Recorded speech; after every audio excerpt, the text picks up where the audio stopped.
2017. My name is Kuldip Singh Randhawa. I live in Surrey, BC, British Columbia, province of Canada, a nation that's considered at the forefront of human rights. This is a part of my videos that I'm putting on YouTube to educate and also reach out to justices and lawyers who are involved in improper acts to correct themselves, because this nation is actually at risk. And so this particular video concerns itself with without prejudice communications.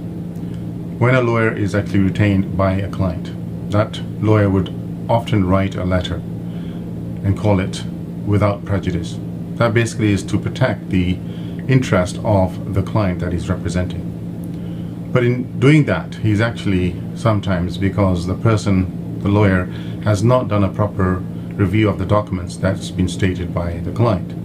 Just because the client comes to the lawyer, says he's got a claim, that lawyer has to assess the documents in writing a without prejudice communication to the other person that's now being sued. So when that happens and certain information is withheld by the client, the lawyer has a duty to ensure that the information provided by the client is accurate from the documents. And when they simply write a letter because they're told to do so and they've been paid a certain fee, and they don't review the information, the facts, then the letter, which is supposed to be without prejudice, actually ends up being a prejudice letter. Because now the matter cannot be settled, for example, and the reason for not settling is because the person at the other end has decided that I don't want to settle with a client who has now gone to a lawyer and is suing him because he's now made fraudulent claims. And those claims are then put into a without prejudice letter, which actually frustrates the person to a point where he's now saying he doesn't want to settle. So when a person doesn't want to settle because he now has the knowledge that what's really happening here is the client is deceiving the lawyer and also attending to go to court and perhaps even do the same to the court and attend before a judge and also deceive the judge as well.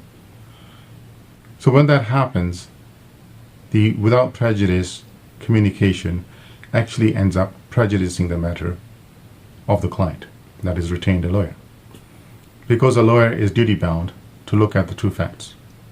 He cannot make a statement which is appearing as threatening to the other party. A lot of lawyers will do that to sort of make the person feel that if he doesn't settle or the matter is going to go to court, it's almost like a indirect threat. And because the lawyers have the ability to not be held accountable for their improper actions, they have that advantage at this stage. And in doing so, the matter then can be prejudiced, and then it goes before the Law Society of British Columbia, because this is where it's taking place. And so that matter doesn't get investigated. So the lawyers are fully aware of the situation. When they're told to start an action against a person who is raising the truth before the judge or exposing a real life problem that's taking place, that is not the function of the lawyer. And that is not the function of without prejudice communications. It's not some sort of an indirect discovery and see what sort of response is going to be obtained from the other side. As a lawyer, you have to follow the law.